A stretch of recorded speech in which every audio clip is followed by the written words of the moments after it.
Załadowałem się w Sortland. Jestem w Bjergviku. Dzwoniłem przed chwilą na informację do Statens-Vegvezen, bo... Ale tu już patrzcie, co tu się dzieje. To co się ma dziać na górze. No właśnie do czego zmierzam. Na Bjorfeldzie są konwoje. Pierwsze od 2 dni. Dzwoniłem, bo tu jak jesteś w Norwegii, to możesz sobie zadzwonić na numer 175 i zapytać o jakąkolwiek drogę, jaka jest w Norwegii. I tam miła pani sprawdzi i powie ci wszystko, jak wygląda sytuacja. Wiadomo, mam aplikację i w internecie sobie sprawdzam, ale jednak jak pani mi powie, bo gdzieś tam sprawdzi, gdzieś zadzwoni czy coś, z pierwszej ręki ta informacja jest bardziej wartościowa niż to, co w internecie jest napisane, wiadomo. No i powiedziała mi pani, że do północy jest plan, żeby robić konwoje. Dlatego też jadę pod szlaban, ubieram się w łańcuchy, no i czekam na konwój. No i tyle, no. Czas pracy mam do... O której zaczynałem? Ale p***ci, o masakra. Zaczynałem dzisiaj o 7:30, więc do 22:30, 3 godziny. Ale nie wiem, kiedy ruszę w konwoju, o której, także... Dziś jest dzień, w którym... No tachograf jest... Nie... O k***a! Masakra, co tu się dzieje. I to jest jeszcze nic, nie? Serio. Zobaczycie. Ten konwój na Saltfjelle, co widzieliście, to... Tomek to szybko podsumował, że to był żart w ogóle, nie? Także... Prawdopodobnie dopiero dziś, niedługo zobaczę prawdziwy konwój. A raczej prawdziwy powód konwoju, dla którego jest robiony. Także no jedziemy. Zobaczymy. Muszę kamerkę. Widzicie, jednak przyda mu się stojak, nie? Stojak na kamerę do konwoju się przyda.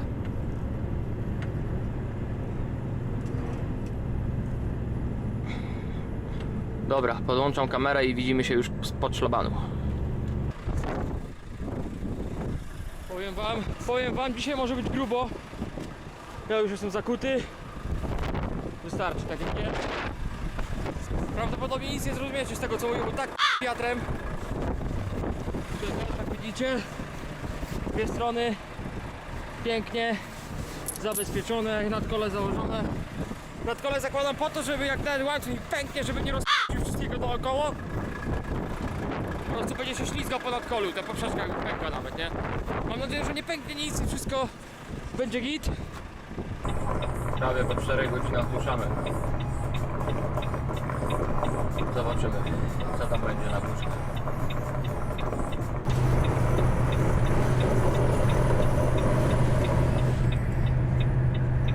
No to jedziemy na górę. Jedziemy powolutku.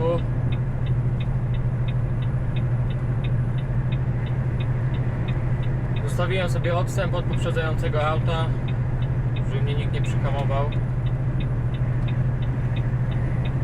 Także tak będzie lepiej dla mnie, wygodniej na pewno. Tyle, że jak naprawdę zacznie wiać konkretnie na samej górze, to mogę mieć problem z tą widocznością, że nie będę widział auta przede mną. No i może zdarzyć się tak, że nie będę widział, gdzie jadę po prostu, no. Może dla was to brzmi śmiesznie, ale tak rzeczywiście jest. Może się tak zdarzyć.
No i mamy ten piąteczek, na który czekamy od poniedziałku.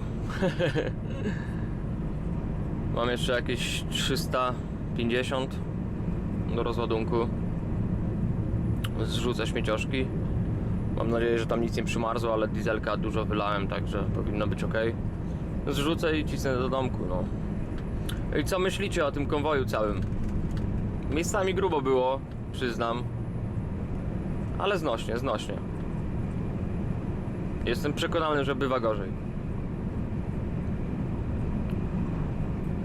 Z tego co widziałem z filmików Tomka czy Joela, to bywa gorzej na 100%. Nie było źle. Najgorsze jest to, że tam czekać zawsze tyle trzeba na ten konwój. No. Wczoraj czas pracy skończył mi się o 22:30, tak jest. Tak? Dobrze mówię? Tak, 22:30, a ja skończyłem rzeczywiście w 1:30 w nocy, także... No ale są takie dni, w których tachograf nie obowiązuje tutaj na północy, no co mam wam powiedzieć. Tak to wygląda. I uprzedzam już pytania, nie ma później z tym problemów w razie kontroli. Po prostu się mówi, jak wyglądała sytuacja, gdzie byłeś, co robiłeś, dlaczego tak to wyszło i oni wiedzą, jakie tu są warunki, co tutaj dzieje się na drogach i naprawdę tolerują te przegięcia, nie? Po to cały tydzień się trzyma czyściutkie tacho i się rusza ładnie po 11 czy tam po 9. Nie przegina się o te kilka minut, właśnie po to, żeby w takim dniu jak wczoraj przegiąć te tacho i wrócić do domu na weekend. Także no tak to jest, tak to się tutaj odbywa. Tak to wygląda, moi państwo. Dajcie znaka w komentarzu, co myślicie o tym konwoju całym. To był mój drugi konwój w tym tygodniu, tak. W tym tygodniu miałem 2 konwoje i 3 razy łańcuchy zakładałem, także... A do poprzedniego tygodnia łańcuchy w tą zimę zakładałem tylko raz, także... Widzicie, jak szybko... W ogóle tutaj między znajomymi, którzy tutaj jeżdżą, jest taka lista. Klasyfikacja taka liderów, jeśli chodzi o łańcuchy. No i jeszcze do poprzedniego tygodnia gdzieś tam byłem nisko, na moje szczęście, bo tu w tym rankingu chodzi o to, żeby być jak najniżej, rozumiecie? No i wystarczył 1 tydzień, żebym znalazł się w górnej części tabeli. No ale trudno, no, siła wyższa. Najważniejsze, że się udało dojechać tu, gdzie dojechałem teraz i mam nadzieję, że już szczęśliwie, bez żadnych przygód dojadę do domku. W ogóle Tomek do mnie przed chwilą napisał, żebym wracał szybko, bo jest kataklizm u nas w domu i nie da się go odśnieżyć. Szybciej go zasypuje niż Tomek odśnieża. Samochodem nie dał rady dojechać nawet, także dzieje się, no, dzieje się. O Jezu, masakra. Aferka.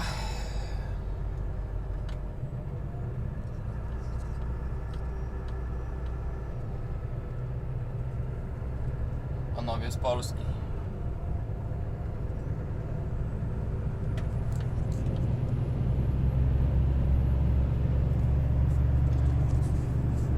No i będzie trochę czekania, wariaty.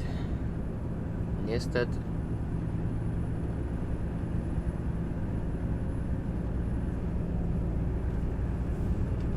Kielce na rewirze. Następna aferka dzisiejszego dnia. Niestety. No ale zima. Co tu się wydarzyło?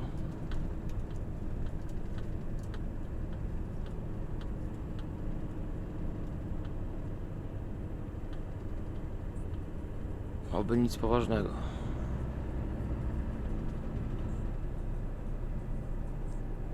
Czekajcie, ja tutaj kamerkę sobie postawię. Opyk na miejsce do konwoi. To jest miejscowa na konwoje, ta kamera. W tamtym miejscu znaczy, nie? Ale nie, tu osobóweczka chyba jakaś do rogu poleciała.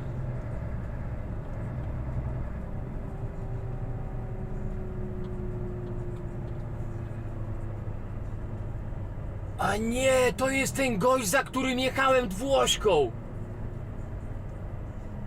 On mi się nie dawał wyprzedzać, nie? Ja pierdzielę.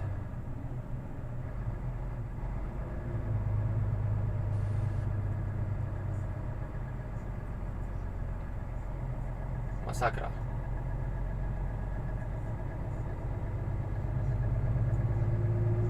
Masakra, tak jest. Jechałem długi czas za nim. Z Kiruny do Galiwary za nim jechałem i siedziałem mu na dupie. Chciałem go wyprzedzić, żeby zwolnił. I nie chciał.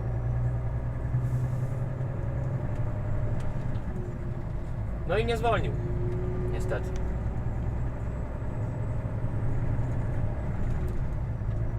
Trudno, zdarza się.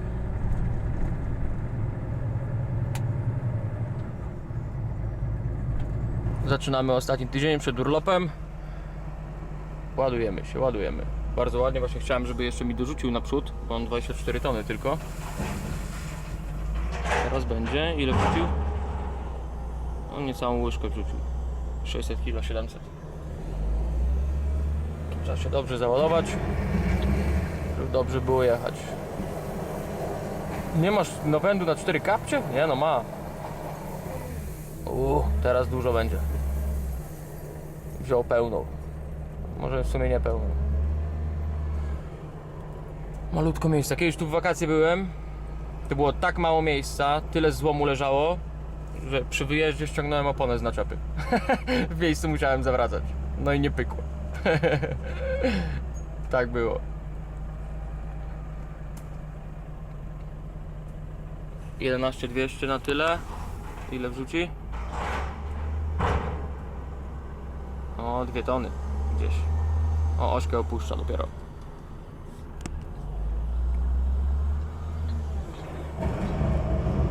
No, także ładujemy. Jak widzicie, pogoda piękna. Jak się dzisiaj nic nie popsuje, ładnie mówiąc, to rozładuję dzisiaj sobie w Mojrance jeszcze. I zobaczymy, co będzie dalej. Na razie planu nie ma żadnego. Już 25,200 z przodu. Pakuj na tył, mordo. Bardzo dobrze. No, także tak to wygląda, moi mili.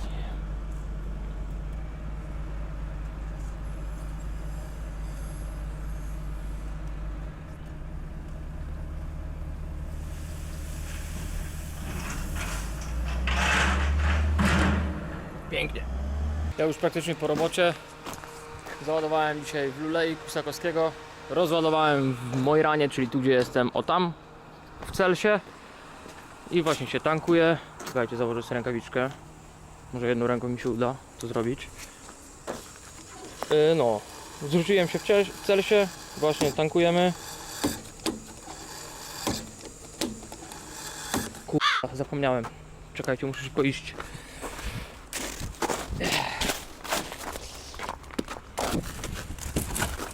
Patrzcie, co ja tu mam. Kurde, żeby tylko dystrybutor mi się nie wyłączył, bo będzie lipa. Jeszcze bańka na oszczędności przecież, kurwa, no jak to tak? Bez oszczędności? Odkręcamy. Pyk. I pyk. O, weszło, 20 do pełna, proszę. Oszczędności przecież muszą być, nie? Czekajcie, nie chcę się oblać, kurwa. Jedną ręką, tak jak mój tata mówi, można sobie... O Jezu, kury macać. Ała. O, już pryska. Kurwa. Jest? Pełno? Musi być do pełna, no jak? Oszczędności niepełne? Marcin, coś tu ucipiał? Dobra, do pełna zatankowane. Wiadomo, co któryś raz trzeba zatankować i Volvo, no i swoje oszczędności, nie? Jakby było inaczej.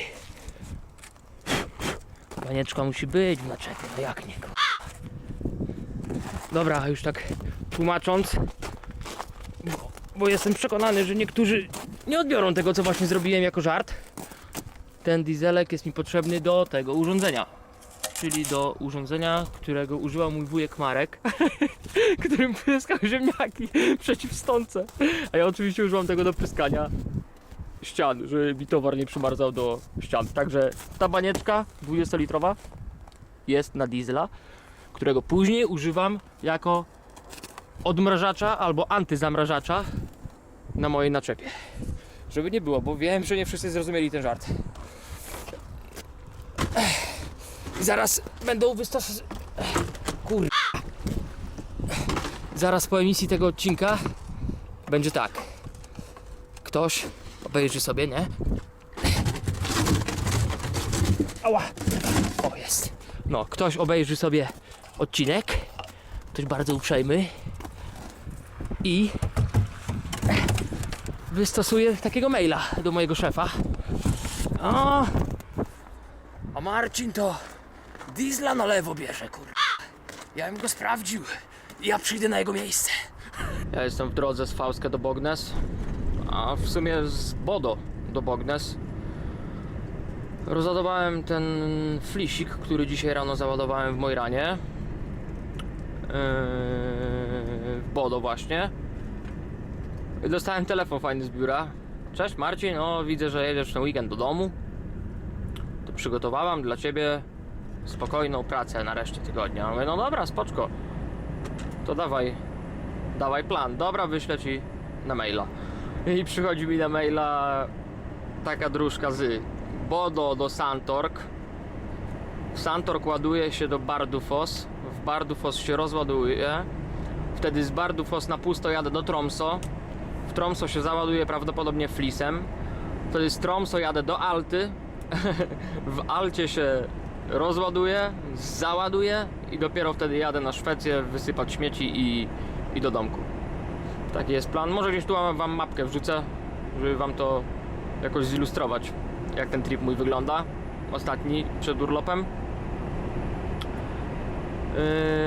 Coś chciałem powiedzieć. Nie lubię tego odcinka drogi od Fauske do Bognes, bo jest tu ogromnie dużo tuneli, właśnie takich jak widzicie tu.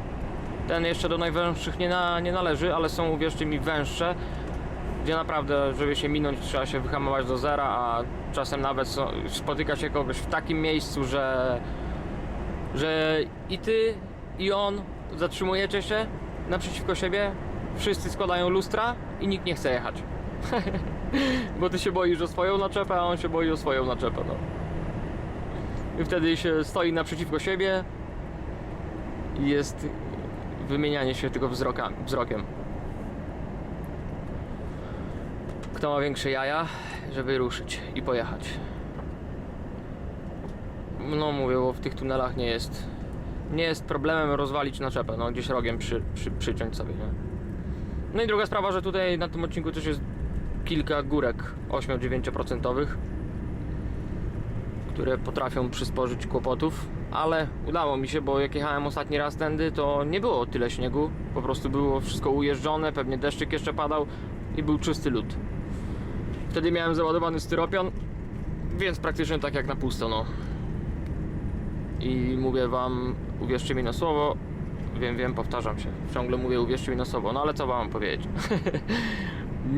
Jazda na pusto w takich warunkach nie należy do przyjemnych. O wiele lepiej się jedzie, jak jest się załadowanym, wiadomo, jest auto dociążone i inna przyczepność. A dzisiaj też lecę na pusto, tylko że moi mili, dzisiaj padał śnieg, albo wczoraj. I widzicie, tu jest znak 8%, no ale zasypany śniegiem. Także będziemy podjeżdżać pod 8%. Powera mu wrzucę na pusto. Jedynym plusem tego, że jadę na pusto, jest to, że nie zabraknie mi mocy. O. To jest plus. To jest na pewno plus. Ale mówię, tak czy jak nie lubię tego odcinka. Właśnie z tytułu tych tuneli i tych góreczek, no. Górka jak górka, górki są wszędzie. No ale tutaj te tunele robią robotę, no. Tego podziwiam ludzi, którzy jeżdżą non-stop tutaj, a znam takich. Sebastian i Agnieszka, jeśli to oglądacie, to bardzo was pozdrawiam. Te wariaty jeżdżą w linii tutaj Oslo-Innhavet, czyli od Oslo szósteczką do góry i w Innhavet mają rozładunek. Do Innhavet mam jakieś kilkadziesiąt jeszcze kilometrów pewnie, bo niedawno z Fauska w sumie wyjechałem. I oni robią to praktycznie co drugi dzień, nie? Co drugi dzień Saltfiele. Z ich szczęściem to Saltfiele jest zamknięte zawsze, oni tam w konwoju jeżdżą. Także oni robią to non-stop. Wiadomo, pewnie kwestia przyzwyczajenia. No i inne auto macie, bo macie 650. 6x4, to też trochę inaczej. No ale jakie by to nie było auto, jak pogoda się spieprzy, to i 700 koni nie pomoże. Dzisiaj mam plan, żeby dojechać do Santork pod firmę, jutro rano załadować i jeszcze jutro rozładować Bardufos. Taki mam mały, skromny plan. Mam nadzieję, że się uda. Póki co lecę na prom do Bognes. Powinienem się załapać do tego 18:40 chyba, jest ostatnio nim płynąłem. Chyba 18:40, coś takiego. Coś w ten deseń. Dzień dobry, witam. W środa? Tak, no dzisiaj środa. Ja już się załadowałem w Santork, lecę do Bardufos. Mam jeden rozładunek w Bardufos i później lecę na puste do Tromso. Taki jest plan na dziś. Nic więcej nie śmiem nawet planować. Rano miałem małą przygodę, bo przewód za kabiną od powietrza mi strzelił. Znaczy nie ten, który łączy samochód z naczepą, tylko jakiś tu wewnętrzny. W Volwie przy zbiorniku AdBlue idzie taki przewodzik i drugi koniec przewodu idzie w stronę silnika. I one były połączone takim jakimś dziwną złączką. No takiej nie miałem na stanie, więc ujebałem to nożem, przeciąłem z dwóch stron ładnie, w miarę prosto, tak jak mi się udało. Zarzuciłem normalną złączkę i powinno być ok. No. Obieg zamknięty, powietrze nigdzie nie ucieka, także no musi zrobić robotę. No. A dlaczego była tam taka dziwna złączka zamontowana, nie mam zielonego pojęcia. No. Musi wytrzymać tak jak jest do weekendu. Po prostu zgłoszę to na warsztat i chłopaki to zrobią. Tym bardziej, że teraz jadę do domu, więc 2 tygodnie samochód będzie stał. A jest kilka rzeczy, które chcę zrobić w samochodzie. Tam belka przy naczepie, bo zrzucałem flis, to mi pękła wczoraj. Ten przewodzik. Przetwornicę chcę, żeby mi w końcu zamontowali w aucie, bo używam tej swojej podzapalniczki, delikatnie męcząca to jest. Co jeszcze? No, mam trochę dziur w dachu, w naczepie. Ale to oczywiście, wiecie, poklejona jest teraz taśmą, no. Ale mówię, nie będzie mnie 2 tygodnie, to będą mieli czas, żeby to ogarnąć. Także tak to wygląda. Tomek jedzie tam na koniec świata do Mecham.